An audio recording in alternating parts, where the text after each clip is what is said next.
Nah, untuk PK2O sendiri itu kepanjangan dari Pelatihan Keilmiahan dan Keterampilan Organisasi Lembaga Ilmiah. Nah, untuk sesi sharing pada hari ini berbeda nih teman-teman dari kakap-kakap sebelumnya, karena pemateri hari ini nggak sendirian. Jadi ramean ya, di sini ada 3 pemateri, ada Kak Syifa Benita, Kak Norisha Lutfi, dan juga Kak Adi Nugroho. Langsung aja untuk sesi sharing yang pertama nanti diisi oleh Kak Syifa Benita. Waktu dan layar saya persilahkan. Oke, baik. Terima kasih Kak MC. Izin share screen ya.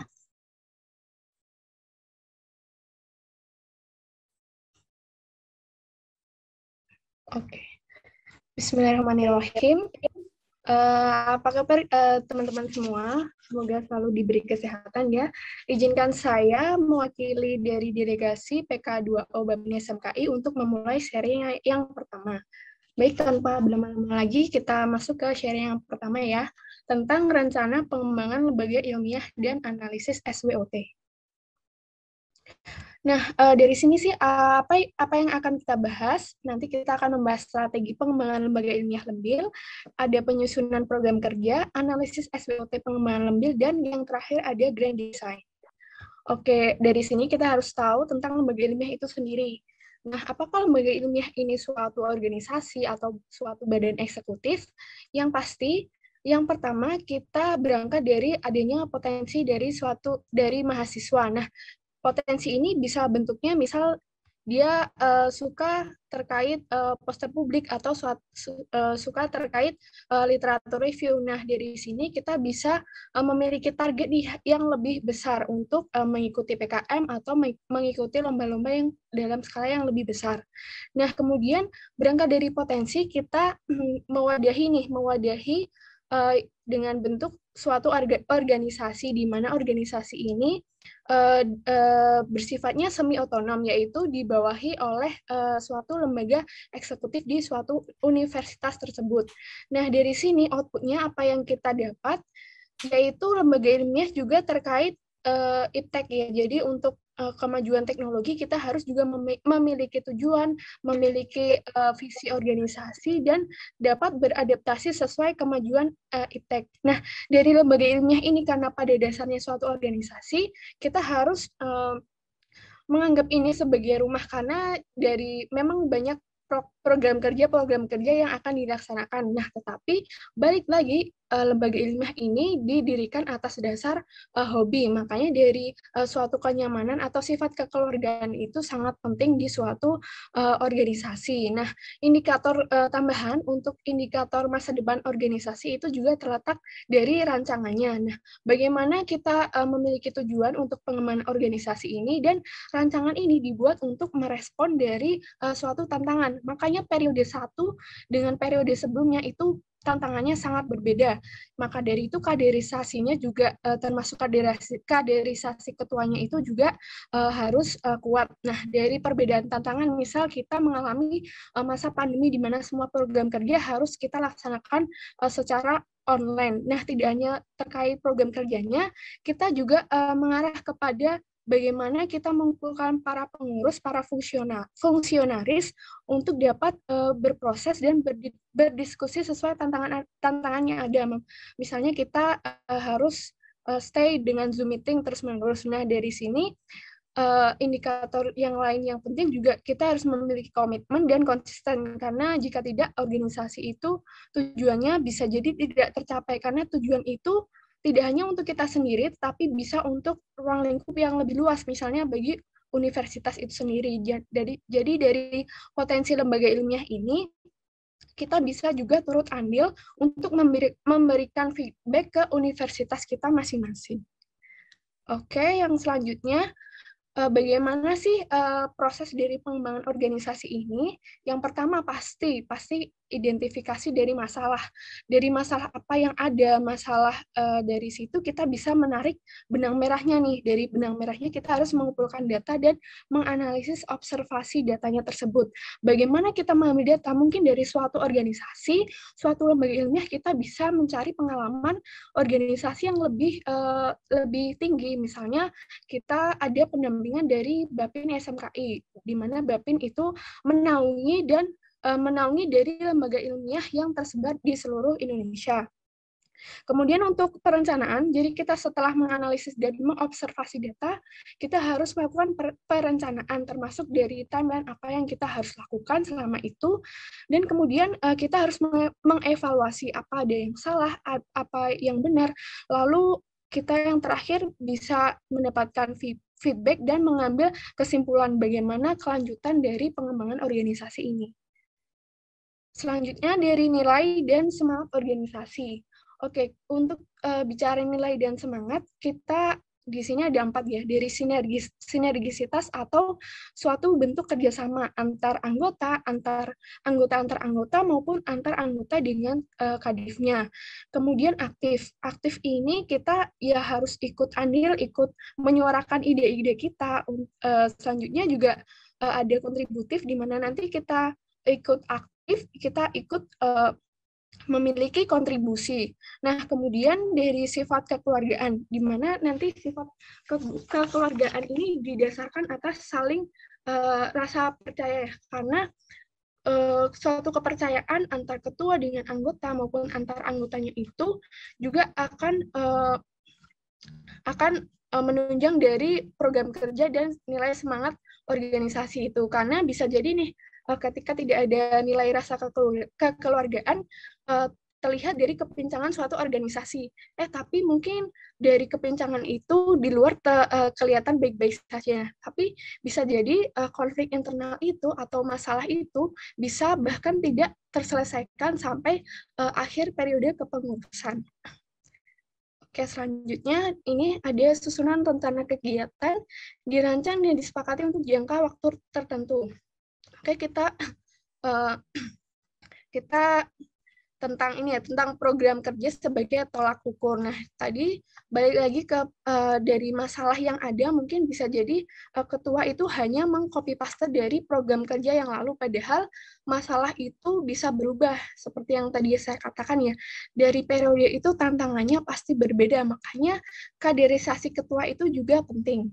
Nah, kalau untuk organisasi itu bisa dikatakan gagal, itu juga bisa kalau kurang dari 50% program kerjanya itu tidak terlaksana. Nah, masalah lain juga, misal proker itu memiliki visi dari ketuanya tuh terlalu tinggi nih, kurang realistis atau ekspektasinya tinggi.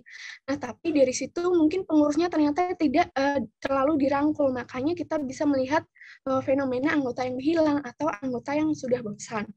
Nah, kalau memang dari ekspektasinya tinggi, kita harus menyepakati bersama sampai kapan kita harus melaksanakan, apakah sampai akhir periode kepengurusan. Nah, nanti dari situ kita akan mencapai suatu target yang kita rancang dari awal.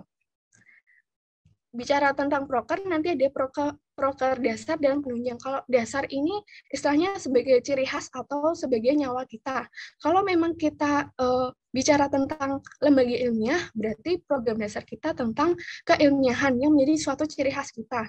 Misalnya program kerja terkait nih tadi pelatihan, terkait delegasi. Kemudian kalau untuk proker yang penunjang ini kaitannya dengan upgrading atau istilahnya branding lah. Jadi kita tidak hanya berkutat terkait di dalam kampus nih, mungkin kita harus juga sesekali mengharuskan kita untuk branding keluar ke ruang lingkup nasional, bahkan internasional. Bisa jadi dengan cara baksos atau kita program kerja intermediate school dengan ruang lingkup lomba secara nasional. Lalu yang lain juga ada waktu pelaksanaan dari satu periode dan beberapa periode. Kalau untuk satu periode mungkin ada contoh itu terkait JIMK ya, Jurnal Ilmiah Mahasiswa Kedokteran Indonesia, di mana itu hanya satu periode. Jika nanti memang berganti periode, nanti itu akan mengganti dari nomor volumenya. Nah, kemudian kalau beberapa periode itu ada pelatihan dan pendelegasian. Nah, itu menjadi proker yang esensial ya, menjadi program daya tarik untuk menarik dari calon anggota. Nah, kemudian ada tujuannya ada yang jangka panjang maupun jangka pendek. Kalau untuk panjang ini bisa kita lihat dari perencanaan suatu visi misi panjang dari ketua atau dari fungsionaris lainnya, di mana nanti mungkin dalam beberapa periode ke depan itu bisa direalisasikan. Nah, kemudian ada sifat, ini ada yang terus-menerus, mendadak, dan menyesuaikan kondisi. Kemudian ada tahapan penyusunan program kerja. Yang pertama, kita menganalisis apa saja nih visi misi yang kita susun, bagaimana, apakah ini realistis, apakah ekspektasinya ini tinggi. Nah, dari situ kita bisa mengambil ide dasar atau suatu gambaran besar. Nah, selanjutnya dari ide dasar itu kita harus menetapkan tujuan apa kita misal menyusun program kerja pelatihan yang sifatnya tadi terus-menerus ya. Nah, tujuannya apa? Tujuannya mungkin kita untuk mendelegasikan sebanyak-banyaknya. Nah, dari subjek atau sasarannya bisa jadi kita mengambil dari anggota lembaga ilmiah kita sendiri dengan model kegiatannya, misal kita menyelenggarakannya itu ada yang acara formal atau non formal, sekedar untuk bonding atau secara online atau secara offline dan lain-lainnya. Nah, kemudian tim pelaksana ini kaitannya dengan penanggung jawab suatu proker, di mana nanti ada susunan penanggung jawab dengan Kadif dan ketua organisasi, di mana si PJ ini harus melaporkan apa saja kemajuan, apa saja kendala yang dialami selama melaksanakan program kerja tersebut. Analisis SWOT, sih semuanya udah pernah dengar ya. Ini mungkin tidak hanya berkaitan dengan SWOT secara individual pada diri sendiri, tapi bisa juga diterapkan pada lembaga ilmiah atau suatu organisasi. Nah, S dan W ini kan sifatnya internal. Misalnya strength kita punya kekuatan yaitu SDM-nya cukup banyak. Tapi kita punya weakness-nya. Dari sekian banyak SDM, ternyata dari sifat manajemen atau pengalaman itu kurang. Nah, kemudian ada O dan T yang bersifat eksternal. Dari sini, mungkin traits-nya itu dari lembaga ilmiah mungkin bisa jadi ada suatu periode kepengurusan di mana ternyata minat SDM-nya itu berkurang, atau ada birokrasi kampus yang ternyata cukup sulit, ataupun nanti ada konflik dari eksternal. Dari sini kita harus bisa menganalisis nih, menganalisis apakah S kita lebih dari W, apakah O kita lebih dari T, di mana kalau memang opportunities kita tinggi, itu apakah kita mampu menuangkan dalam program kerjanya itu, apakah kita bisa melaksanakan atau merealisasikannya. Selanjutnya sama untuk ini analisis SWOT, tadi dari strength-nya mungkin selain itu tambahan ada misal kita punya pendanaan yang lancar, istilahnya ya, pendanaannya cukup, tidak kurang, atau ada potensi besar di suatu kepengurusan, dan juga sifat kekeluargaan yang tinggi. Dari sini kita bisa menarik pola pikir, gagasan, dan untuk kelanjutan dari suatu program kerja. Yang terakhir itu ada grand design. Dari grand design ini ada 3, yaitu mimpi, kondisi, kesimpulan. Nah, ini maksudnya gimana?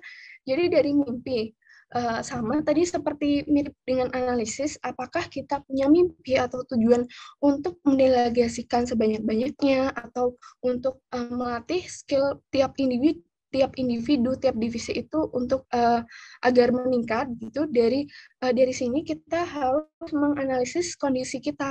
Apakah grand design ini cocok dengan lingkup kita, apakah cocok dengan lingkungan kampus kita, lingkungan universitas kita, dan dari situ kita bisa menarik kesimpulan apakah dan bagaimana grand design itu yang cocok dan dapat realistis kita laksanakan. Nah, sebagai tambahan, grand design ini juga istilahnya ibarat sebagai peta ya. Jadi dari kita, ketua maupun para fungsionaris, kita bisa menentukan bahan bakar apa saja sih yang perlu dipersiapkan, kendaraan apa yang kita harus tersiapkan, lalu tujuan kita kemana, dan kita mau akhirnya itu bagaimana atau seperti apa. Itu semua dituangkan dalam grand design. Biasanya sih 1 tahun periode kepengurusan. Itu tergantung masing-masing dari lembaga ilmiahnya. Intinya grand design ini membuat kita terarah ya sebagai suatu organisasi, sebagai lembaga ilmiah. Kita harap dari grand design ini kita bisa membuat program-program kerja apa yang dibutuhkan. Nah, kalau dari sini ada istilahnya, misalnya yang pertama dari sambutan dari ketua organisasi dulu, terus ada rancangan visi misi, bahkan nanti juga diperlukan diskusi program kerja yang dituangkan dalam setiap bidang masing-masing. Nah, kalau ini contoh aja, contoh deskripsi penulisan, ada tujuan, deskripsi pembagian tugas proker, di mana nanti kita detailkan lagi nih, ada latar belakang, tujuan, sasaran, bagaimana waktu pelaksanaan, apa yang ingin kita capai di indikator keberhasilan, perkiraan dananya bagaimana, dan siapa aja sih yang harus bertanggung jawab tiap proker. Oke, mungkin ini slide terakhir, tapi bukan berarti sharing yang terakhir, karena akan dilanjutkan oleh teman-teman saya yang lain. Baik, sekian dari saya. Wabillahi taufiq wal hidayah. Wassalamualaikum warahmatullahi wabarakatuh. Ya, terima kasih Kak Syifa. Selanjutnya akan dilanjutkan oleh Kak Adi Nugroha. Silahkan, waktu dan layar saya persilahkan.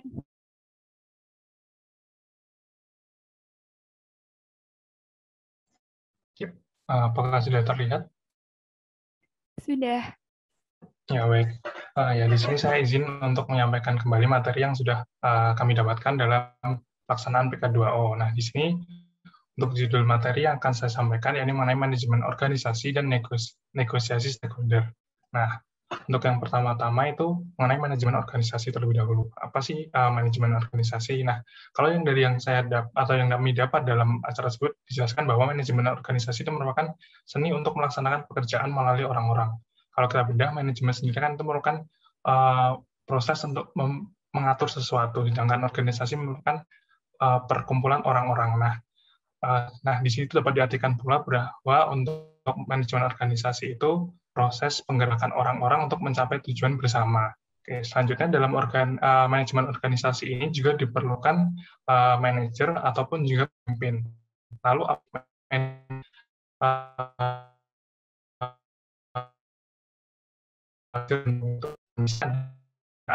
yang juga disampaikan pemimpin dan juga manajer. Nah, untuk yang membedakan sih, kalau untuk pemimpin yang manajer itu yang tugas untuk mengarahkan dan mengatur sistem dalam suatu aksi. Untuk pemimpin itu biasanya lebih bisa mengambil resiko, sedangkan untuk manajer ini tuh menghindari resiko. Dan juga kalau pemimpin ini lebih memperhatikan ke karyawan atau mungkin ke anak buahnya gitu. Sedangkan untuk manajer ya ini kuncinya itu lebih ke hasil, dan juga manajer itu lebih menekankan pada logika, sedangkan untuk pemimpin ini lebih berdasarkan kepada perasaan. Nah, mungkin itu untuk perbedaan antara pemimpin dan juga manajer. Dan lanjut ke fungsi dari manajemen sendiri. Fungsi dari manajemen organisasi ini mungkin udah sering teman-teman tahu juga ya tentang POAC, mulai dari perencanaan, pengorganisasian, organizing, kemudian ada penggerakan atau activating, controlling, dan juga yang satunya adalah tambahan, yakni evaluasi. Perencanaan ini semisal nih dalam suatu organisasi kan kita perlu rencana nih, seperti rencana anggaran biaya, rencana kegiatan apa yang akan dilakukan ke depannya. Nah, itu nanti akan dilanjutkan dengan pengorganisasian. Setelah ada rencana nih, kita harus jabarin kan nih siapa yang cocok untuk dari divisi mana yang cocok untuk melaksanakan tugas ini. Terus siapa yang layak untuk melaksanakannya, itu nanti tugasnya di bagian pengorganisasian ini dari fungsi manajemen. Kemudian penggerakan. Nah, setelah kita udah rencana terus ngeplot orang-orangnya siapa itu dilanjutin dengan penggerakan atau activating. Jadi di pelaksanaannya gimana? Pelaksanaannya itu haruslah sesuai dengan apa yang sudah direncanakan dari awal. Nah, makanya itu diperlukan fungsi pengendalian. Di sini itu seorang manajer atau pemimpin itu harus mampu memanfaatkan fungsi manajemen, yakni pengendalian, guna memastikan bahwa apa yang sudah dilaksanakan ini sesuai dengan rencana awal. Jadi nggak keluar dari alur yang sudah ditentukan. Nah, yang terakhir ini evaluasi sebagai tambahan. Ini untuk mengecek kembali nih apa yang nanti ke depannya biar bisa diperbaiki ya, apabila ini sebuah acara yang berulang dapat menjadi lebih baik untuk ke depannya. Selanjutnya masuk ke unsur manajemen. Nah, unsur manajemen sendiri itu ada 6, yakni manusia, material atau barang, mesin atau mesin, money uang, metode, dan juga market. Nah, tapi untuk dalam hal ini yang paling penting itu adalah manusia. Karena di sini kan manusia itu sebagai unsur utama, unsur yang mereka akan menjalankannya. Jadi nanti perlu manajemen yang baik dalam unsur manusia ini agar dapat tercapai tujuannya itu dapat tercapai dengan baik. Kemudian tercipta suasana, kalau misalnya dalam organisasi ya, terus tercipta suasana yang baik. Jadi nanti bisa pada bertahan lah di dalamnya, dan tujuannya nanti bakal lebih mudah tercapai. Ini tuh. Nah, dalam manajemen ini kan, dalam manajemen organisasi ini perlu juga hubungan dengan pihak lain. Di situ diperlukan tindakan seperti negosiasi ataupun lobby. Nah, kalau untuk di sini saya juga akan membahas mengenai negosiasi maupun lobby. Apa sih yang membedakan antara dua hal ini? Secara arti mungkin hampir mirip ya, sama-sama merupakan sebuah teknik komunikasi atau mungkin kegiatan komunikasi untuk saling bertukar pikiran, kemudian menyampaikan pendapat masing-masing untuk mencapai kesepakatan bersama atau untuk mencapai keberhasilan atau kemenangan. Tapi yang membedakan di sini itu lobby itu lebih bersifat informal, sedangkan negosiasi itu lebih bersifat formal. Jadi kalau negosiasi ini biasanya itu sudah terjadwal dan juga dia itu memerlukan sebuah instrumen seperti MOU. Sedangkan untuk lobby ini bisa dilaksanakan dimanapun. Kan seperti contohnya lobby ini biasa ada di hotel-hotel dengan lobby sebagai tempat untuk bertemu terlebih dahulu sebelum masuk ke ruangan utama, yakni ruangan negosiasi ini.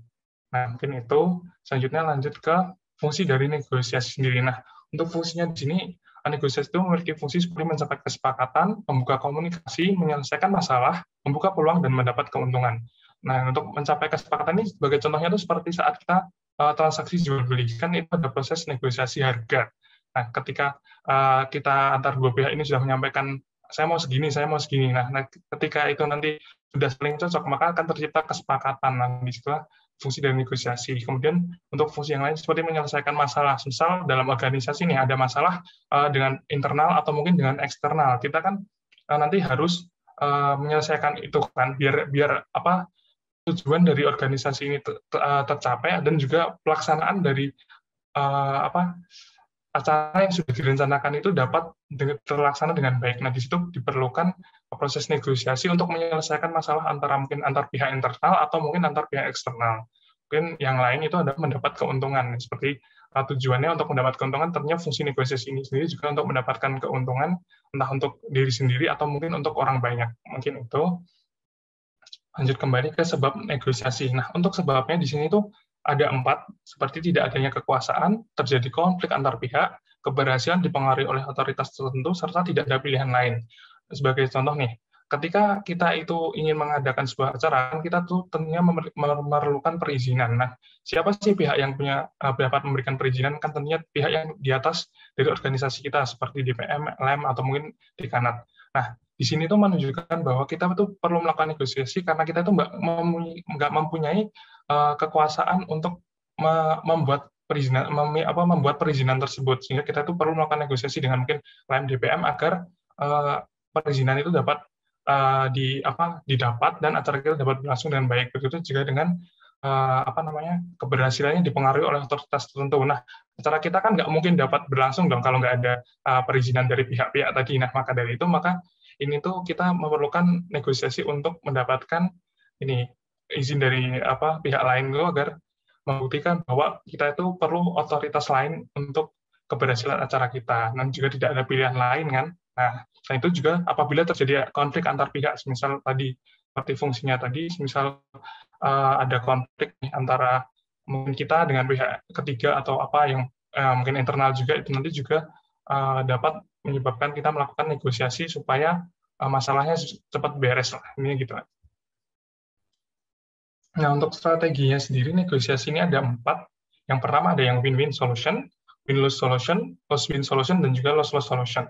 Nah, pada umumnya itu yang untuk negosiasi ini lebih baik itu yang win-win solution. Jadi sama-sama enak, sama-sama untung, juga sama-sama legowo lah kalau untuk win-win. Sedangkan kalau win-lose ini kan kita menang, sedangkan pihak lawan mungkin kalah secara, ya mungkin bukan kalah secara, apa ya, mungkin secara lebih ke secara harfiah gitu ya. Ini jadi kayak kalah yang ya mungkin mengalah atau mungkin ada yang tujuan yang udah di list itu nggak bisa kecapai, jadi sedikit kurang dari target capaian. Dengan untuk kita yang mengalah, kita yang merendahkan target capaian kita, biar sepakat aja gitu. Terus yang terakhir itu loss-loss. Kalau loss-loss ini berarti tidak ada kesepakatan antara kedua pihak, karena ya sama-sama nggak mau, ya udah jadinya negosiasinya gagal gitu. Nah, selanjutnya untuk tekniknya sendiri di sini ada 6. Yang pertama ada agenda, kedua bluffing, ketiga deadline, kedua good guy or bad guy, yang kelima itu concession, yang keenam itu intermediate. Nah, yang pertama agenda. Nah, fungsi dari agenda sendiri ini tuh agar itu kita nggak dikendalikan oleh pihak lawan kita, tapi kita yang mengendalikan alur dari negosiasi ini sendiri. Jadi nanti yang menentukan kita kapan mau ngomongnya dari kita, sehingga nggak gampang kayak diombang-ambing lah sama dari pihak lawan. Yang kedua itu bluffing. Kalau bluffing ini kita tuh mencari tahu nih tentang profil dari lawan, seperti apa sih mereka tuh gimana. Dan nanti ketika kita mau mengajukan, misalnya kita mau mengajukan proposal atau mengajukan apa gitu, kita udah tahu nih apa yang disukai sama mereka, apa yang nggak disukai, kita udah bisa ngatur dari awal nih, biar negosiasi itu lebih cepat, kemudian kesepakatan juga tercapai lebih cepat. Terus yang ketiga itu ada deadline. Nah, fungsi dari deadline ini biar nggak molor. Jadi kalau misal, ini negosiasi nih, nggak ada deadline-nya, nanti baru tercapai kesepakatan setelah acara selesai, kan nggak mungkin. Berarti kan harus ada deadline, misal sebelum acara, biar nanti tetap acara ini dapat berlangsung dengan lebih baik. Gitu. Terus yang keempat ada good guy or bad guy. Nah, di sini tuh lebih ke positioning. Jadi kita itu tahu posisi kita itu harus sebagai apa. Nah, kalau yang dari yang kemarin waktu PK2 itu disarankan untuk lebih memilih ke good guy atau jadi yang pihak yang baik aja. Terus yang kelima itu ada concession. Concession ya kayak lebih ke arah ini kayak agak melonggarkan atau mungkin mengalah lah dalam pelaksananya. Dan yang terakhir itu ada intermediate. Kita itu boleh melakukan intimidasi, tapi intimidasinya ya nggak boleh yang terlalu ketara banget lah, kayak ya udah tipis-tipis aja. Yang penting bisa untuk sedikit menekan biar ini lebih lancar lah untuk negosiasinya, mungkin itu. Lanjut. Nah, untuk urgensinya itu negosiasi pada saat ini atau delegasi, atau mungkin untuk suatu alasan. Kita memerlukan dalam suatu organisasi memerlukan suatu alat-alat. Nah, kita perlu negosiasi mungkin dengan pihak ketiga ini untuk yang penyedia alat-alatnya, tentang harganya dan lain-lain. Nah, itu timbul urgensi untuk melaksanakan negosiasi. Nah, mungkin lanjut ke yang terakhir untuk tentang konflik dan hambatan. Tentunya dalam sebuah proses tentu ada konflik dan juga hambatan. Bisa jadi kalau dalam negosiasi ini, misal konflik dan hambatan itu timbul, misal kita tuh nyampein proposal atau nyampein materi tentang apa yang kita mau ini nggak jelas, kita nyampeinnya secara kurang jelas, kemudian mungkin dari gerak-gerik kita itu kurang meyakinkan, itu kan timbul keraguan juga dari pihak lawan. Jadi itu nanti timbul kayak antar konflik internal mereka, atau mungkin konflik internal kita juga. Hambatannya mungkin juga bisa dari kiri, misal antar kita sesama yang mau ngaju ini kayak kurang nggak sama sepaham lah dalam apa yang mau kita capai nih. Jadinya nanti ada perbedaan pendapat yang mana itu malah ngacauin sendiri nanti untuk jalannya negosiasi. Jadi menjadi hambatan juga menjadi konflik untuk kedepannya, mungkin gitu. Nah, mungkin itu yang dapat saya sampaikan. Mungkin sekian dari saya. Mungkin selanjutnya bisa dilanjutkan oleh teman saya. Terima kasih.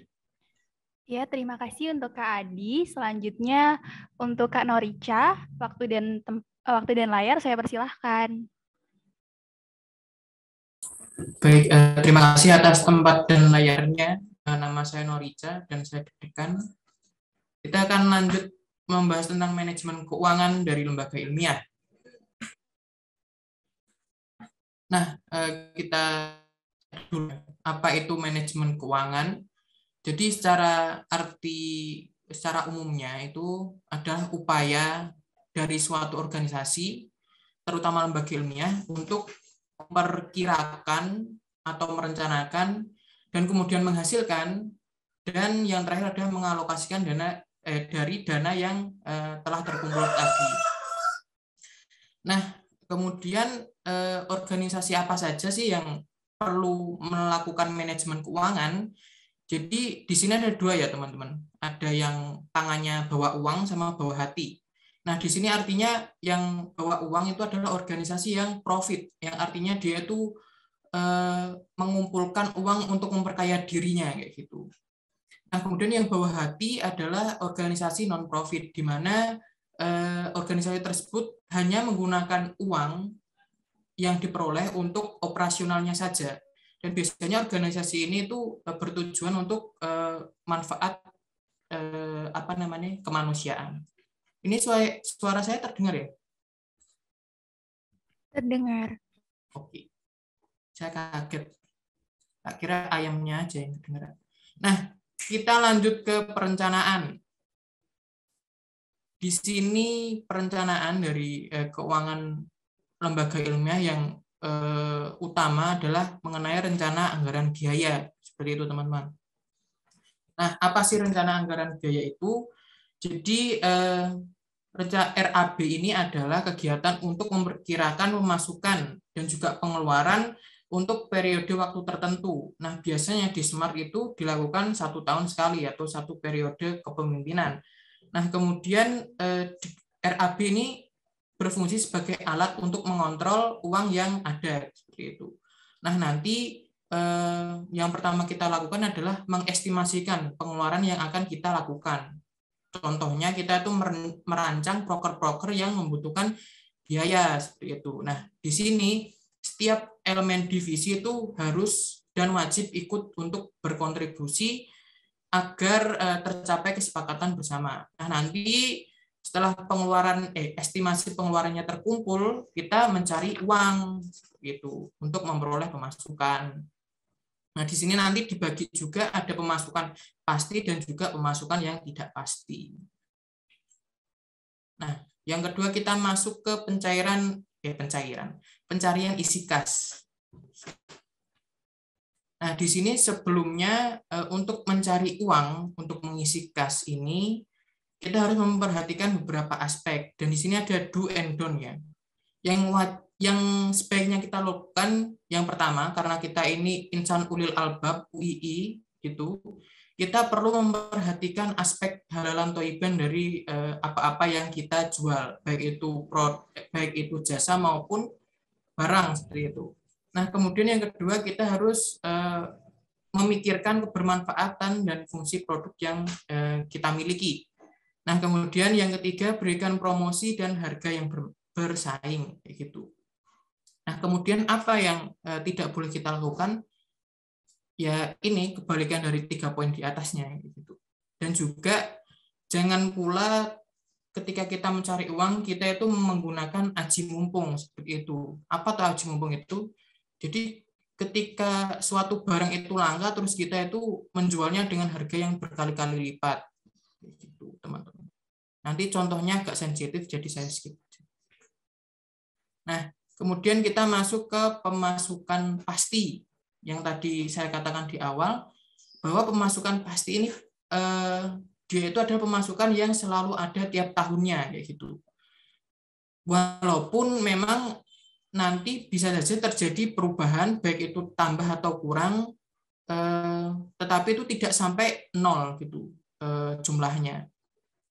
Nah, di sini sumber dari pemasukan pasti itu ada 2, ada dana dekanat yang selalu kita idam-idamkan tiap tahunnya, dan juga yang kedua adalah iuran anggota. Nah, iuran anggota ini adalah sejumlah uang yang wajib kita setorkan sebagai anggota tiap periode waktu tertentu. Misalnya dulu pas kita SMA atau ya SMA itu kita memiliki tanggung jawab untuk membayarkan uang kas setiap minggu misalnya Rp5.000. Nah, itu adalah salah satu contoh iuran anggota. Nah, di sini yang menarik kita lanjut ke pemasukan yang tak pasti.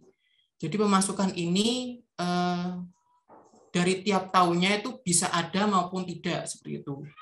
Jadi kita tidak bisa memastikan uang yang datang dari pemasukan tak pasti ini.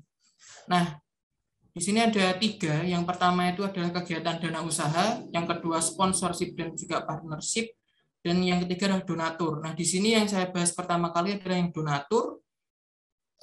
Donatur adalah seseorang atau lembaga yang memberikan uang secara cuma-cuma tanpa memberikan tuntutan apapun seperti itu.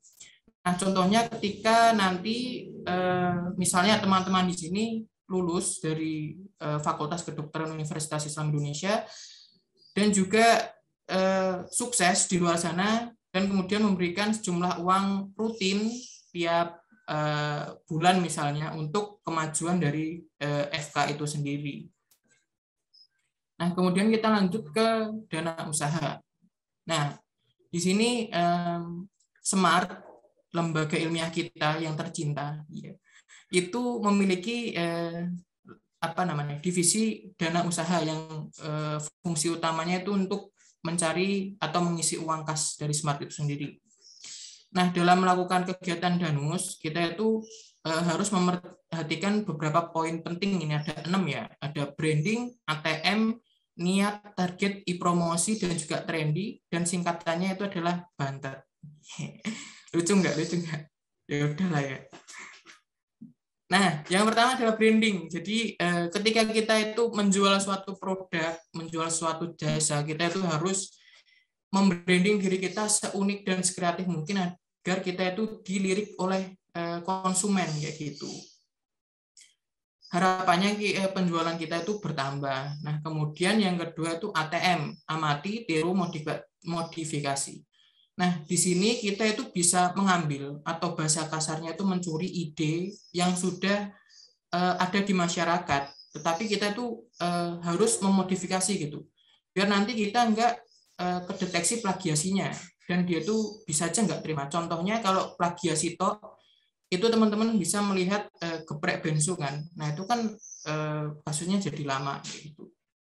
Nah, kemudian yang ketiga adalah niat. Jadi niat ini adalah bagian inti dalam perdanusan karena semakin danus kan itu lama ya. Jadi kita perlu niat yang tulus dan ikhlas karena kita itu mencarikan uang dan kita mendapat uang, tetapi kita tidak memiliki uang tersebut. Gitu. Nah, kemudian target di sini kita punya target uang yang perlu kita peroleh, dan biasanya itu mingguan atau bulanan ya, tergantung kegiatannya. Kemudian yang kelima itu e-promosi, jadi kita melakukan promosi melalui medsos yang sedang hype, contohnya Instagram, TikTok, Twitter. Biasanya nggak main Twitter sih, pokoknya boleh lah. Nah, kemudian yang terakhir adalah trendy. Jadi trendy ini kita mengikuti tren yang sedang ada. Contohnya misalnya kan kemarin itu ada yang croffle itu ya. Misalnya kita nanti kita menjual tabas nih awalnya. Nah, kita buat tabas yang bentuknya croffle, itu kan keren. Itulah. Lanjut ke sponsorship dan partnership. Jadi di sini kegiatan ini mirip ya, seperti kakak dan adik. Jadi untuk yang sponsorship dan partnership itu perbedaannya ada di kala waktu kegiatannya kayak gitu. Dan keduanya ini masih sama ya. Jadi ini kerjasama antara dua belah pihak yang saling menjual dan membeli keuntungan yang dimiliki. Nah, untuk yang sponsorship itu biasanya dalam jangka waktu yang pendek seperti pada acara-acara tertentu, sedangkan yang partnership itu dalam jangka waktu yang lama biasanya sampai bertahun-tahun seperti itu. Nah, di sini saya kasih bocoran sedikit tentang cara melakukan sponsorship dan juga partnership. Yang pertama kita itu harus membuat list dari sponsor maupun partner yang ingin kita ajak kerjasama. Jadi jangan memilih sponsor yang punya tema yang berbeda jauh dari kita. Misalnya kita ingin mengadakan acara kesehatan, tetapi kita memilih sponsor yang merupakan penyedia alat-alat pertanian, kan itu kan nggak masuk kayak gitu. Nah, kemudian kita lanjut ke proposal. Nah, pembuatan proposal di sini seperti biasa ya, dilakukan oleh sekretaris dan juga seluruh elemen dari organisasi. Kemudian dari proposal yang sudah jadi, kita kirimkan ke kontak personnya. Jadi kita harus memberikan first impression yang baik ke kontak person agar beliau itu tertarik yaitu. Nah, kemudian yang keempat, kita follow up dari proposal yang telah kita kirimkan. Nah, ketika disetujui dari si sponsor, kita lakukan penentuan jadwal untuk presentasi dan diskusi. Nah, nanti ketika presentasi dan diskusi itu terjadi jual belilah bahasanya untuk keuntungan yang ingin dicapai dari kedua belah pihak. Nah, ketika sudah sepakat, kita bikin MOU dan kita lakukan kesepakatan di acara yang ingin kita lakukan. Nah, yang ketiga, ketika uang dan sponsor dan partnership itu jadi terkumpul gitu, saatnya adalah untuk menghambur-hamburkan uangnya melalui alokasi dana. Nah, di sini ada dua. Nah, yang pertama itu ada yang pasti maupun yang pasti ya. Yang pasti itu adalah ketika kita berafiliasi dengan lembaga hukum misalnya, lembil kita itu perlu melakukan legalisasi hukum. Jadi tiap tahun kita harus menyetor sejumlah uang untuk memperbarui hukum tersebut kayak gitu. Nah, untuk yang tidak pasti adalah proker yang kita rencanakan. Kan proker itu mungkin di tahun kepemimpinan sebelumnya itu ada, tetapi di tahun kepemimpinan yang akan datang itu dihilangkan seperti itu. Jadi itu masuk yang tidak pasti. Nah, apa yang perlu dilakukan dan tidak boleh? Yang pertama adalah yang boleh dulu ya. Yang pertama adalah melakukan targeting pengeluaran rasional gitu.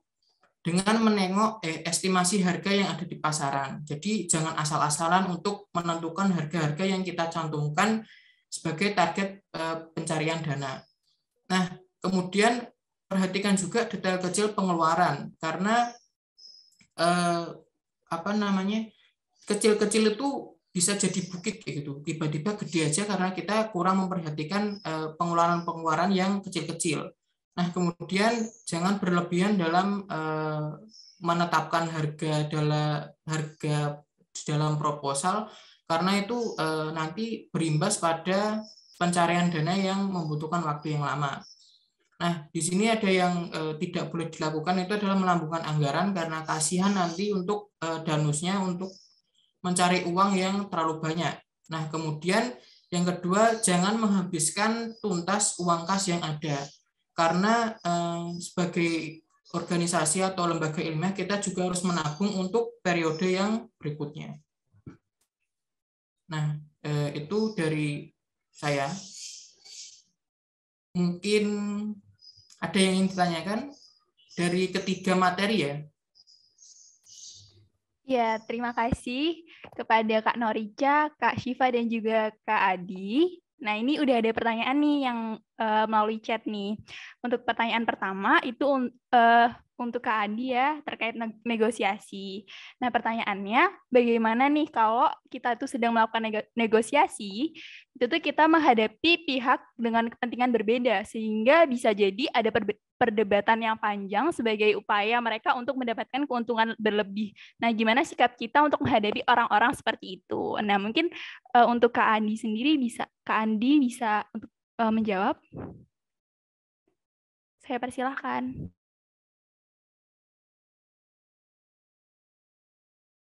Ya, mungkin izin menjawab tadi kan untuk pertanyaan gimana sih kalau misalnya kita tuh hadapin orang-orang yang ini kayak ingin dapetin keuntungan yang lebih lah. Itu kan kembali lagi ke tadi ya, caranya juga kan, misal ada yang win-win atau mungkin yang lose-win. Mungkin misal kita emang benar-benar perlu nih kesepakatan dengan dia, ya mungkin kita bisa nerapin yang mungkin yang agak ngalah nih, kita agak ngalah dengan dia. Jadi kita nggak nggak harus maksaan banget harus kita tercapai, ya kita boleh pakai strategi itu. Tapi semisal kalau emang kita nggak bisa untuk semisal kita nggak bisa buat ngelepas, mungkin yang dia minta itu lebih dari yang kita mau, ya kita bilang aja kita nggak bisa ngasih apa yang dia mau. Ya kalau emang nggak mau, ya udah, kayak kita coba gimana negosiasi lagi biar lebih dapat kesepakatan yang lebih bagus aja gitu. Intinya gimana caranya tercapai kesepakatan yang bagus. Kalau emang nggak bisa banget, ya udah terpaksa, ya negosiasinya gagal gitu. Gitu sih kalau dari saya. Mungkin dari kedua teman saya, Marica atau mungkin Asifa juga mau menambahkan. Cukup dari saya, Mas. Ya, mungkin dari Kak Norica atau Kak Syifa boleh menambahkan. Ada yang mau menambahkan mungkin? Kalau tidak ada, ini ada pertanyaan lagi sebenarnya nih. Mungkin lanjut aja ke pertanyaan selanjutnya. Nah, pertanyaannya ini sebenarnya ini nggak terkait dengan materinya, tapi lebih ke luas terkait dengan PK2O-nya.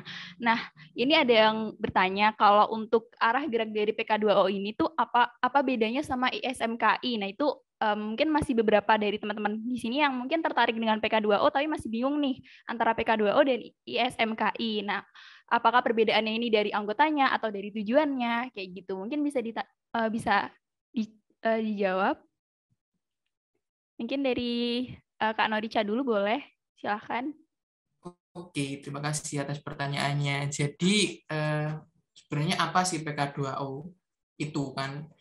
Jadi dia itu merupakan ajang untuk pelatihan kepemimpinan, tetapi itu fokusnya diambil dari mahasiswa yang mengikuti lembaga ilmiah di di kampus kayak gitu, di fakultas kedokteran ya terutama, karena berafiliasi sama si ISMKI kayak gitu.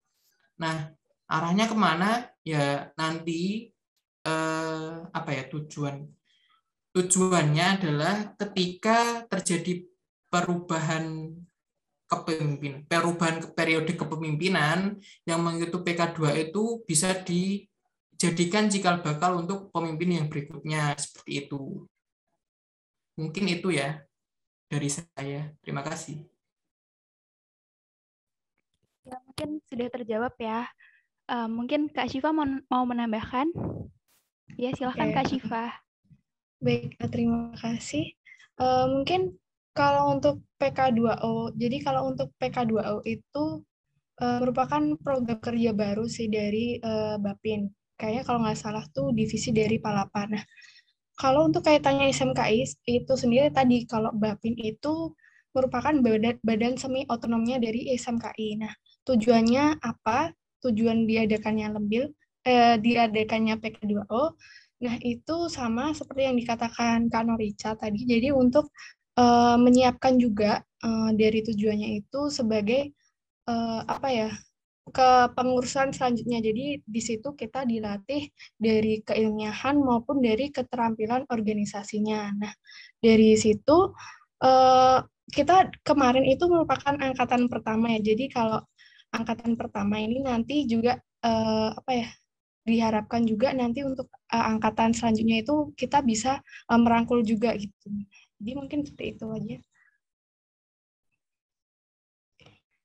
Oke, mungkin dari Kak Adi mau menambahkan untuk jawabannya, Kak? Mungkin kalau dari saya sudah cukup oleh dua teman saya tadi. Oke, mungkin lanjut aja ya ke pertanyaan selanjutnya. Ini masih ada pertanyaan lagi. Ini sebenarnya banyak banget nih yang tertarik tentang materi ini. Nah, jadi ada pertanyaan. Sebenarnya untuk SWOT tadi itu gimana sih supaya kita tuh bisa mengerti tentang SWOT organisasi yang kita tempati dan juga bisa meningkatkan kualitas organisasi yang kita jalankan kayak gitu. Jadi untuk gimana caranya untuk kita mengerti tentang SWOT dan juga meningkatkan kualitas organisasinya, kayak gitu. Mungkin dari Kak Syifa dulu bisa dimulai. Makasih. Oke. Kasih. Mungkin kalau untuk dari gimana ya, SWOT secara khusus atau secara spesifik untuk lembaga ilmiah. Tadi kalau nggak salah, saya sempat sebutkan juga ya kalau SWOT itu juga kaitannya nanti pentingnya untuk program kerja kita sendiri. Nah, caranya gimana? Caranya memang seperti tidak hanya ditentukan satu ketua atau hanya beberapa orang. Nah, dari situ kita perlu diskusi bersama. Nah, ini kalau untuk SWOT mungkin bisa di luar diskusi grand design. Nah, dari SWOT ini kita bisa apa ya, bisa menyelaraskanlah istilahnya apa saja yang kita temukan. Misal dari si A atau si B itu mengemukakan idenya apa sih yang menjadi strength kita selama pengalaman masing-masing individu. Nah, dari situ kita bisa kumpulkan menjadi satu. Kita harus berdiskusi dalam suatu forum besar begitu. Nah, kemudian untuk terkait bagaimana untuk mengoptimalkan dari lembaga ilmiah itu sendiri, ya balik lagi tadi mungkin dari analisis ya. Kalau dari analisis kita harus tahu sebuah visi misinya dari si ketua itu apakah ekspektasinya itu terlalu tinggi atau itu realistis atau enggak, itu semua harus didiskusikan bersama. Karena sebenarnya kalau untuk visi misi sebuah organisasi itu kan juga berangkat dari visi misi dari per individu, di mana makanya dari visi misi organisasi itu kita harus bisa mengalignmentkan atau menyelaraskan juga dengan visi misi masing-masing individu. Nah, dari situ kita buat nih suatu program kerjasama atau kita jalankan organisasi itu dengan nilai dan semangat-semangat organisasi yang tadi udah tak sebutin. Nah, itu juga bisa nih dengan meningkatkan respect dari tiap individu. Misal ada program reward ya atau awarding itu masing-masing individu. Semuanya ya intinya harus ada koordinasi yang baik ya dari ketua maupun dari fungsionaris lainnya. Mungkin seperti itu. Ya, jadi begitu ya teman-teman dan Mas Mbak tadi yang menanya. Nah, untuk selanjutnya itu sesi dokumentasi dan penutup. Ya, terima kasih. Alhamdulillahirrahmanirrahim. Acara kakak pada sore hari ini telah selesai dan berjalan dengan cukup lancar.